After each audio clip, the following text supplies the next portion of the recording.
Salut et bienvenue à toi dans cette vidéo dans laquelle je vais te partager une astuce, ok, qui va être vraiment fondamentale et quel que soit ton objectif, je t'invite à adapter cette astuce à toi dans le contenu et dans les quantités, mais à toujours veiller à la mettre en place. Ok. On a tous déjà vécu des situations d'inconfort, des situations d'adaptation forcée, des situations d'adaptation contrainte au niveau de la nutrition. Je prends quelques exemples. On est au travail et on a plus de travail que prévu, on doit rester un petit peu plus longtemps.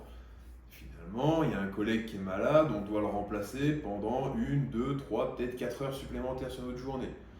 On n'avait pas prévu, mais finalement, la balade shopping avec monsieur ou madame ou la famille dure plus longtemps que prévu. On se retrouve au boulot et finalement, on se rend compte que notre sac est vide. On a oublié de prendre notre repas du midi. Ou alors, on a oublié de prendre sa carte bleue pour aller acheter à manger. Bref, plein de situations qui ont pu te mettre dans un inconfort et donc dans une adaptation contrainte et forcée vis-à-vis de cet inconfort. Au niveau de ton alimentation, je parle bien. Et bien l'idée, c'est de te partager une astuce pour justement ne plus être dans une adaptation contrainte et forcée, qui peut être généralement négative, mais se dire, ok, finalement, là j'ai un imprévu, mais finalement j'avais prévu. J'ai mis en place une stratégie qui me permet de faire face à cet imprévu. Pourquoi? Parce que généralement, si tu dois remplacer un collègue, si tu dois faire une balade, voire qui fait du shopping un peu plus longtemps, si quelle que soit l'origine de cette adaptation, c'est quelque chose que tu n'avais pas envisagé à la base, tu vas devoir y répondre de deux façons. Soit tu vas acheter à manger parce que tu as faim, tu as besoin de manger et il faut que tu t'alimentes. Dans quel cas tu vas t'orienter vers des grandes surfaces, vers des restaurants, vers des fast-food parce que tu n'as pas forcément le temps de te poser pendant une heure pour manger. Et dans quel cas tu vas utiliser ce repas qui était censé être sain finalement comme un cheat meal forcé. Tu n'as pas vraiment envie, tu n'avais pas forcément prévu, ça va t'impacter au niveau de la diète. Et du coup, si tu n'arrives pas à trouver une solution efficace et qui permette de t'adapter à la contrainte, tu vas devoir mettre en place des stratégies qui vont être pas forcément optimales et pas forcément souhaitées. Okay. On parle souvent de cheat meal, etc. Généralement, le but c'est de se faire plaisir réellement, c'est de se dire ok, j'ai réellement là envie de me faire plaisir, c'est un réel besoin que j'ai parce que je suis en famille, parce que je suis avec des amis, parce que je suis avec mon compagnon, avec ma compagne, ou parce que là j'ai choisi vraiment de me faire ce plaisir-là. Et du coup, là, tu te retrouves dans une situation où tu vas devoir faire un cheat meal, mais tu t'éloignes de ta diète, mais tu n'avais pas envie de le faire à la base. C'est juste que c'est une adaptation forcée, contrainte.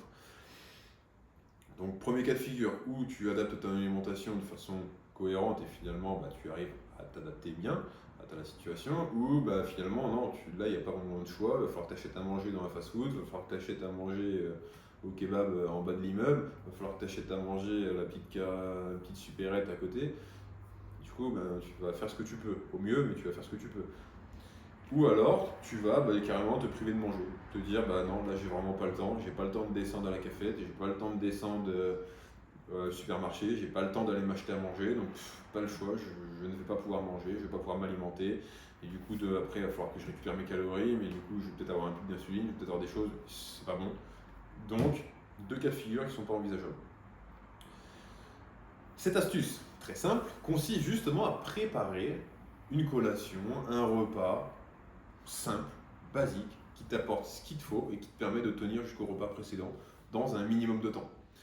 Ce que j'aime beaucoup faire, c'est, pour te donner mon exemple de ce que je mets en place pour répondre à cette problématique, c'est de toujours avoir sur moi, que ce soit au travail, dans mon casier, que ce soit dans mon sac que j'utilise au quotidien, que ce soit dans ma voiture si je prends ma voiture tous les jours. En tout cas, peu importe, si tu es au travail, de toujours avoir dans ton casier, tu as un petit endroit, peut-être un petit bureau dans lequel tu peux glisser un petit tupperware. Si c'est dans ton sac, tu as quelque chose de peu volumineux mais que tu as toujours avec toi, c'est de toujours avoir avec toi une collation de secours.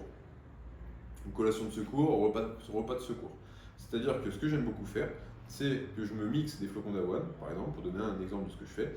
Je mixe des flocons d'avoine, je les mets dans un tupperware, je rajoute de la protéine dans ce tupperware, comme ça j'ai mes glucides, j'ai des fibres et j'ai mes protéines, et je me mets, admettons, allez, 1 ou 2 carrés de chocolat noir.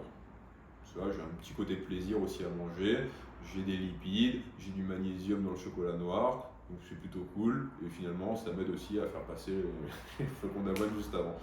C'est la petite récompense, tu vois. Et donc cette collation-là, ça tient dans un petit flacon comme ça. J'ai juste besoin d'avoir un shaker avec moi et ce petit tupperware dans lequel j'ai tout mis. Si j'ai besoin, je mets un peu d'eau dans le shaker, je mets, hop, je bois. En 5 minutes, c'est fait et je passe à autre chose, je continue et j'ai mis en place une stratégie qui me permet de m'adapter à la contrainte, du coup d'avoir une adaptation bah, positive à la contrainte que je subis. Donc on en a parlé juste avant. Et surtout, ça ne m'éloigne pas, au contraire, je reste focus sur mon objectif et je vais pouvoir me faire plaisir si j'avais prévu de me faire plaisir le soir parce que j'aurais apporté à mon corps ce dont il a besoin et de façon saine. Donc voilà, j'espère que cette petite astuce pourra t'aider, j'espère surtout que tu vas la mettre en place. Crois-moi que tu auras forcément un moment donné où tu y seras confronté. Donc aie cette petite collation, ce petit repas de secours qui, pour être parfait, doit être peu périssable, doit être peu encombrant et surtout, doit être adapté à ce dont tu as besoin sur ton repas. Et le petit bonus, c'est rapide, tu vois. Si ça peut être fait en 5 minutes, parfait. Par exemple, l'exemple du shaker. Tu bois, 5 minutes, c'est fait, tu passes à autre chose. C'est ok, c'est parfait. Okay, donc c'est 3 voire 4 éléments, s'ils sont indispensables pour toi, auxquels doivent répondre ta collation, ton repas de secours que tu dois toujours avec toi. Je te dis à très vite pour une prochaine vidéo. Ciao.